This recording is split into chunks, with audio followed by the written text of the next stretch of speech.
નમસ્તે વિદ્યાર્થી મિત્રો,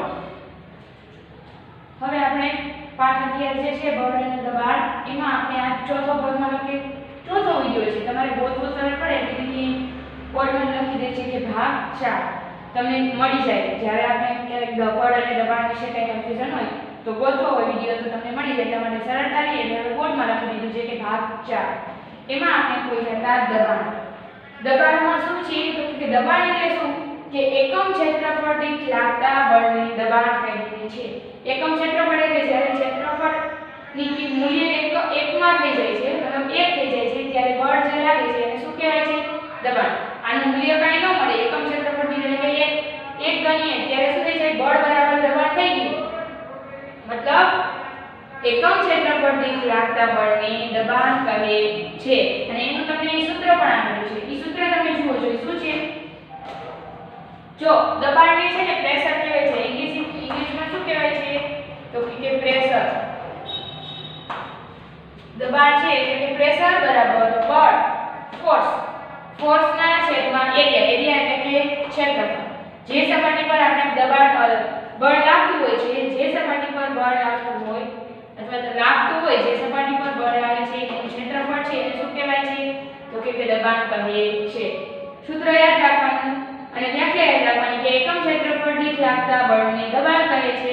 દબાણ બરાબર બળ તેમજ જે સપાટી પર બળ લાગતું હોય તેનું ક્ષેત્રફળ એટલે કે એરિયા, એને શું કહેવાય? દબાણ કહે છે.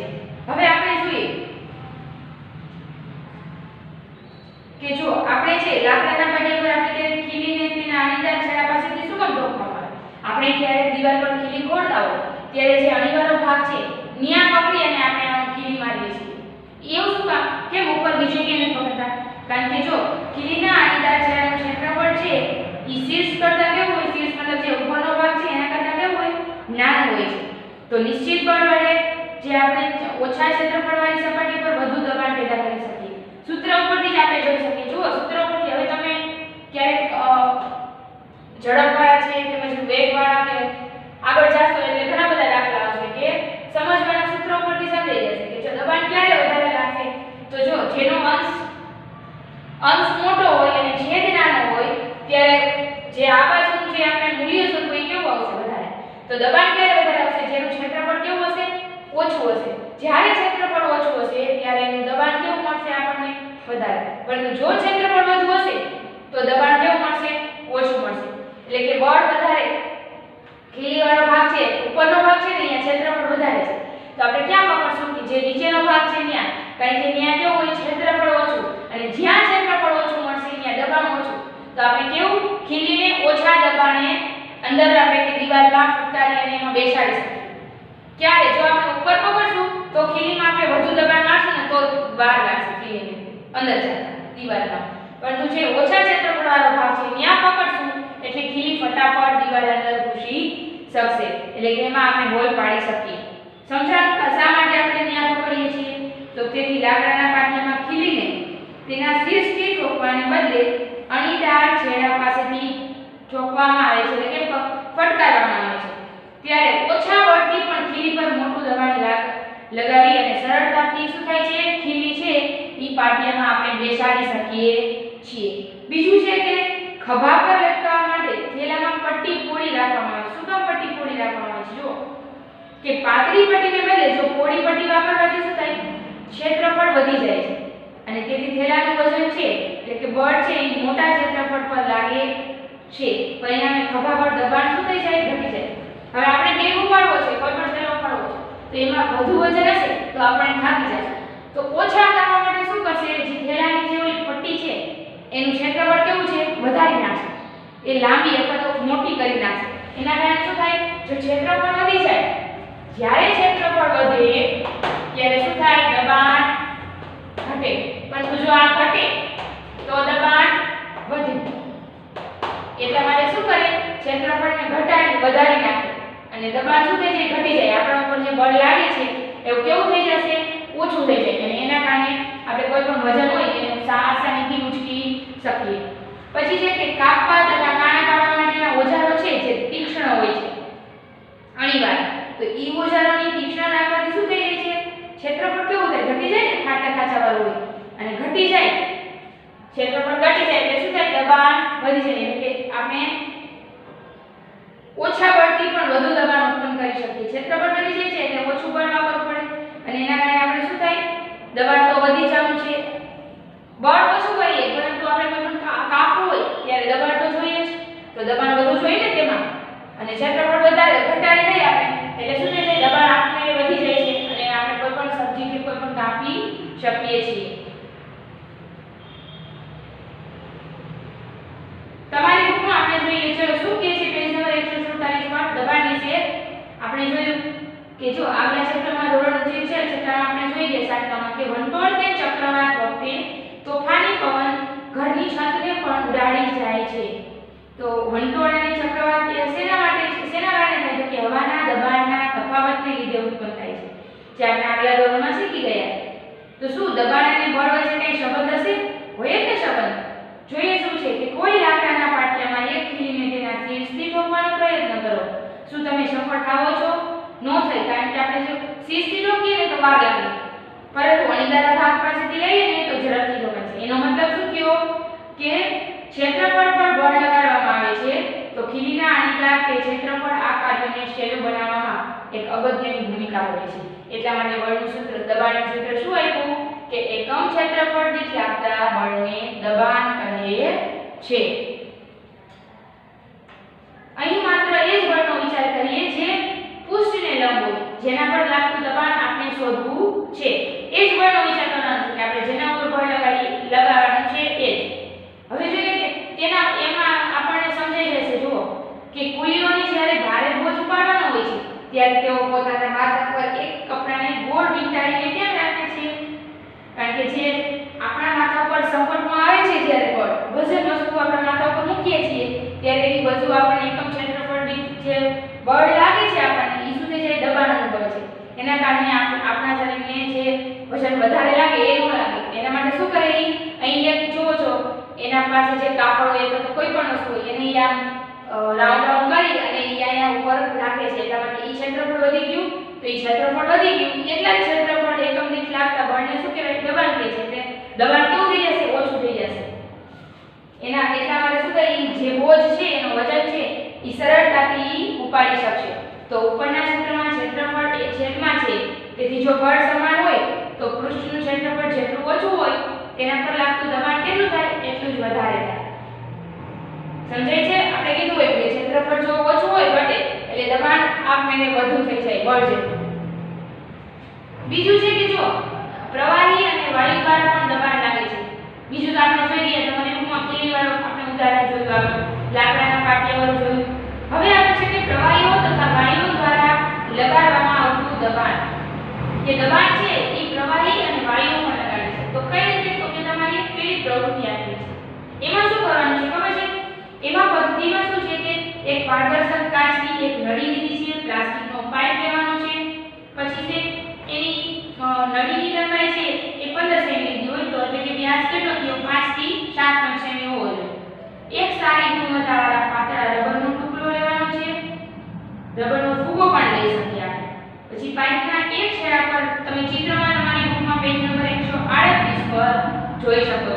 જુઓ છો કે ચિત્રમાં નીચે એને શું કર્યું છે? રબરની શીટને ખેંચીને બાંધી દીધી છે. પછી પાઇપને ઊર્ધ્વ દિશામાં રાખીને તેને મધ્યમાંથી પકડી આ રીતે પાઇપ રાખ્યો છે. અહીંયા રબર શીટ બાંધી છે. આ રીતે પકડ્યો છે. ઊર્ધ્વ દિશા એટલે ઉપરની દિશા. એ રીતે એને પકડ્યો છે. ક્યાં પકડ્યો છે? કે મધ્યમાં. પછી કહે છે કે આકૃતિમાં દર્શાવ્યા મુજબ તમારા કોઈ એક મિત્રને પાઇપમાં પાણી રેડવા મૂક્યો. આમાં એને શું કરવાનું છે? પાણી રેડવાનું.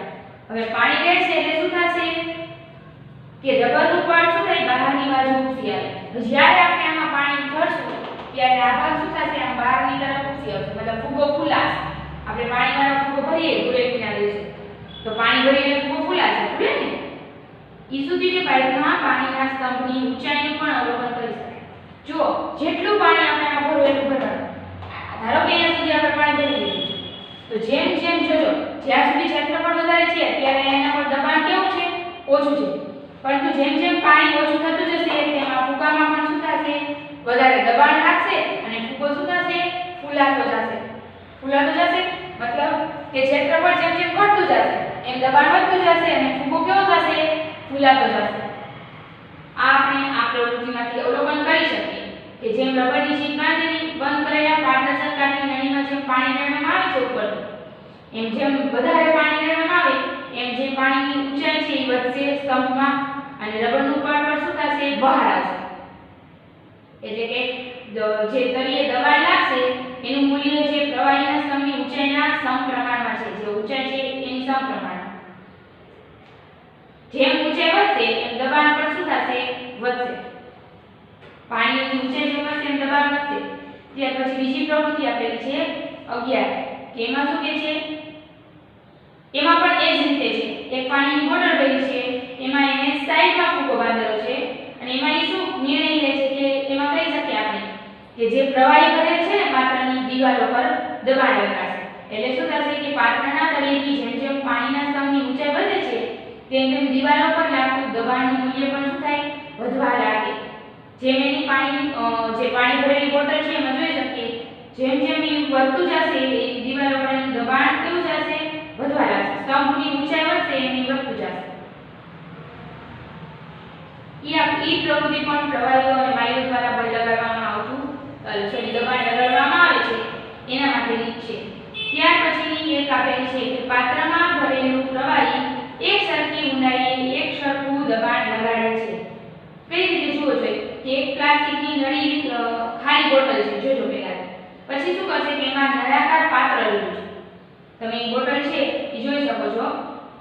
એમાં શું પાવડરનો ખાલી ડબ્બો છે એ સોફ્ટ ડ્રિંકની પ્લાસ્ટિકની બોટલનો ઉપયોગ કરી શકો.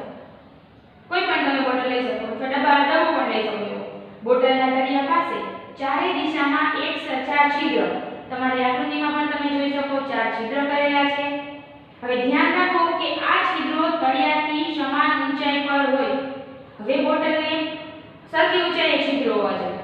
હવે બોટલને કેવું શું કરવાનું છે? તો કે પાણીથી ભરવાનું છે. આપણે અવલોકન શું કરી શકીએ કે છિદ્રોમાંથી નીકળતું પાણી બોટલથી સમાન અંતરે પડે છે. જ્યાં બોટલ છે ત્યાંથી સરખા અંતરે જ છિદ્રોમાંથી પાણી પડશે.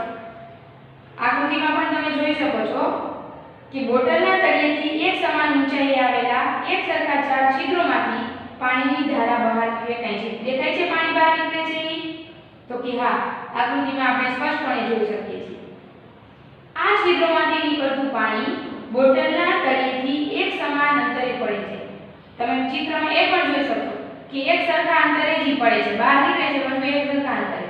કારણ કે છિદ્રોની ઊંચાઈ કેવી છે? એક સરખી રહેલી છે. એટલે એક સરખું દબાણ બધા પર લાગશે અને ઈ એક સરખી જ બહાર પાણી નીકળશે. એટલે કે આપણે કહી શકીએ કે ચારે છિદ્રોમાંથી બહાર આવતું પાણી બોટલના તળિયેથી એક સમાન અંતરે પડે છે. જે દર્શાવે છે કે પાણીની ખુલ્લી સપાટીથી એક સરખી ઊંડાઈએ પાણી એક સરખું દબાણ લગાડે છે. કારણ કે દરેક હોલ છે એ સરખી ઊંચાઈએ કરેલા છે. મતલબ આપણે કોઈ પણ બોટલ પર બધા જે હોલ કરેલા છે એ સરખી ઊંચાઈએ કરી એટલે પાણી જે બહાર આવશે એ બધું ક્યાં આવશે? સરખી સમાન અંતર સુધી રહેશે. મતલબ અહીંથી બહાર નીકળશે તો અહીંયા પડતું છે તો અહીંયા પણ એ સરખા જ અંતરે એ બહાર પાણી આવશે. એટલે કે સરખું દબાણ બંને હોલમાં લાગે. ત્યાર પછી છે કે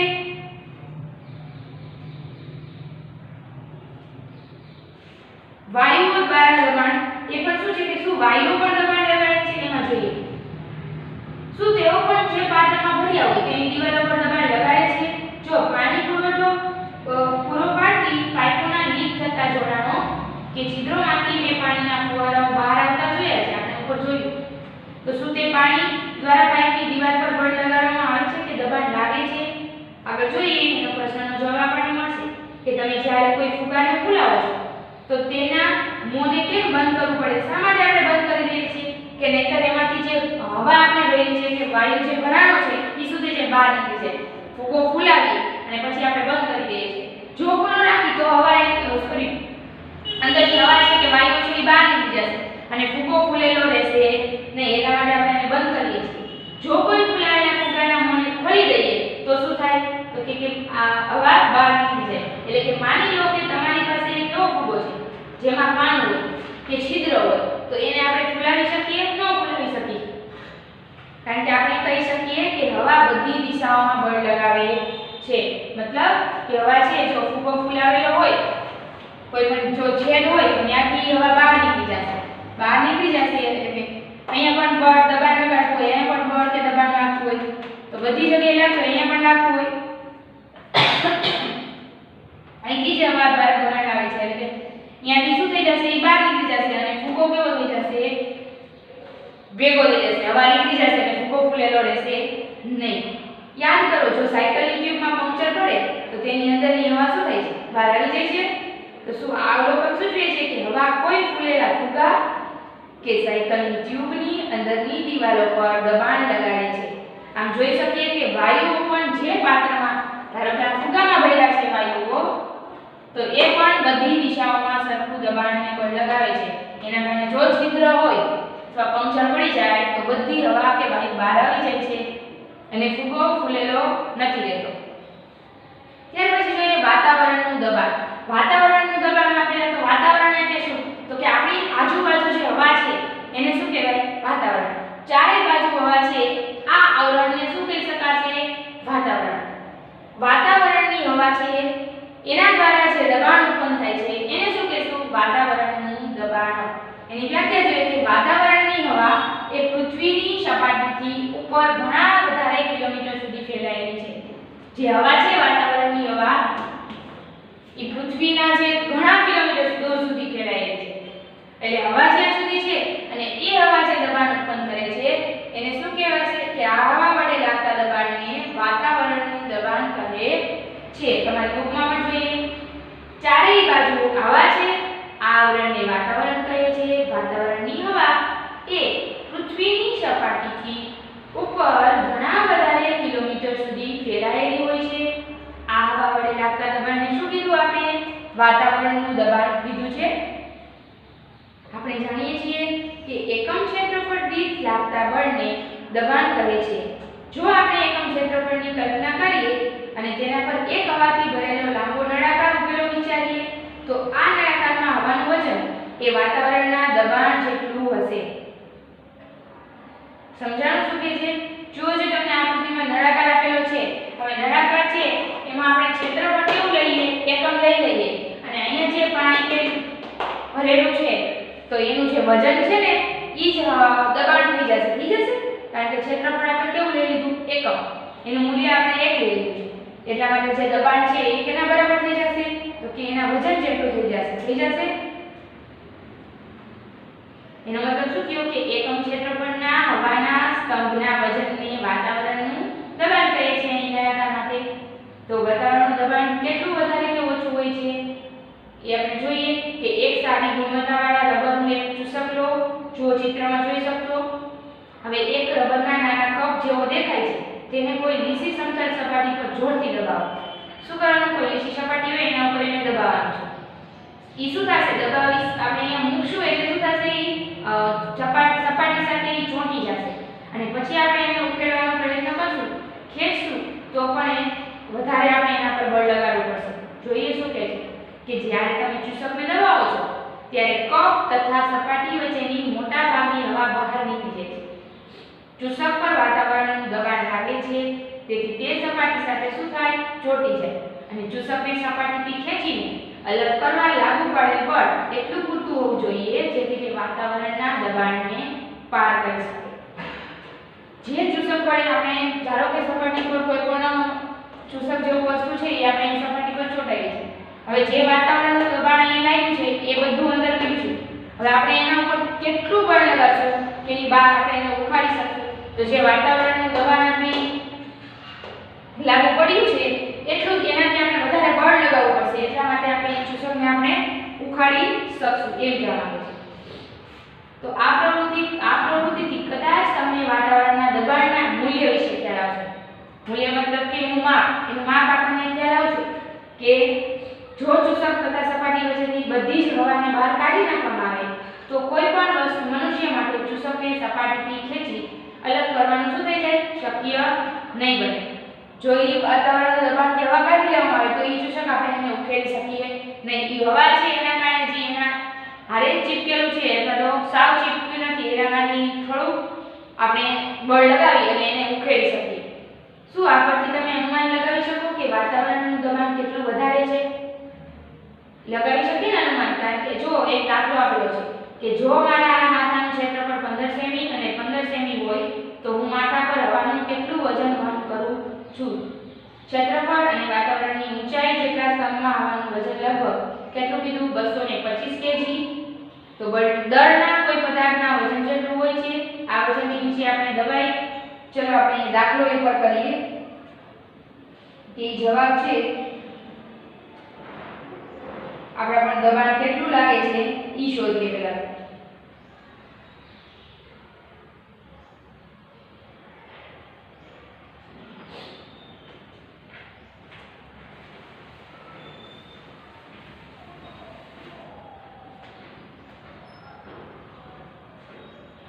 જુઓ જો તમને એમાં વાત બળ આપેલું છે. કેટલું આપેલું છે? બળ એટલે કે વજન જે આપેલું છે એ જ એકમ છે તો 225 કિલોગ્રામ એટલે કે 2250 ન્યૂટન થાય.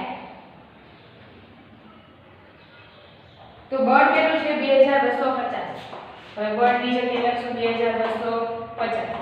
છેદમાં લખશું સપાટીનું ક્ષેત્રફળ કેટલું? 15 ગુણ્યા 15, પરંતુ સેન્ટીમીટરમાં છે એટલે મીટરમાં ફેરવશું તો શું થશે? 15 સેન્ટીમીટરમાંથી મીટરમાં ફેરવીએ એટલે 15 ગુણ્યા 10 ની -2 ઘાત. કઈ રીતે -2 ઘાત આવી?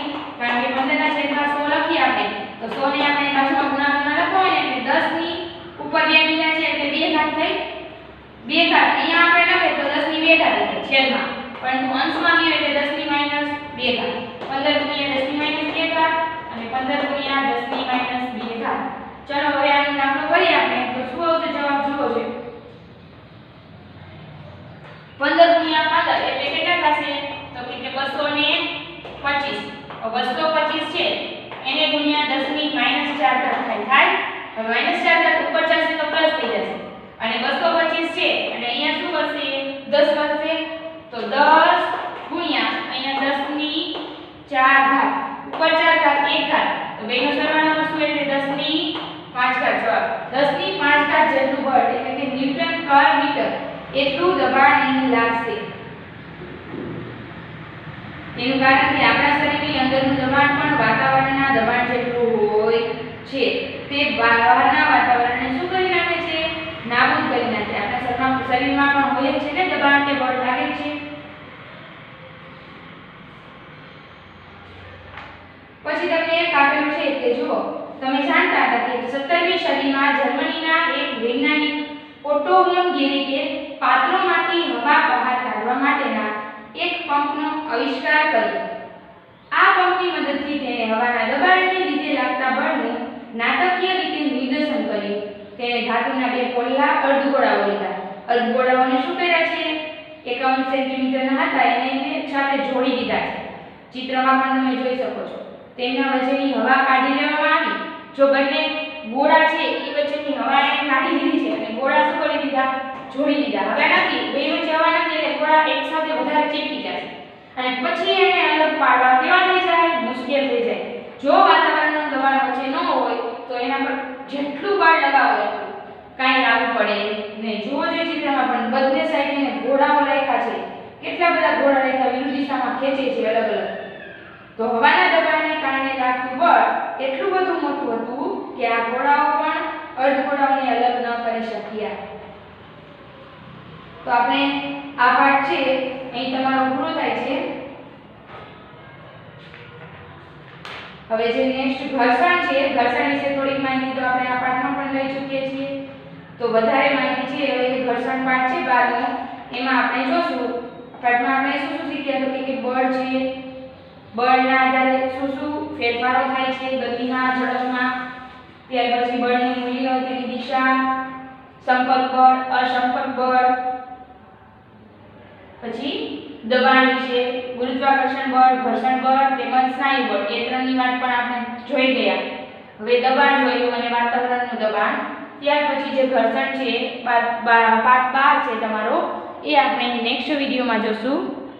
અહીંયા સુધી રાખીશું. અસ્તુ. જય હિન્દ.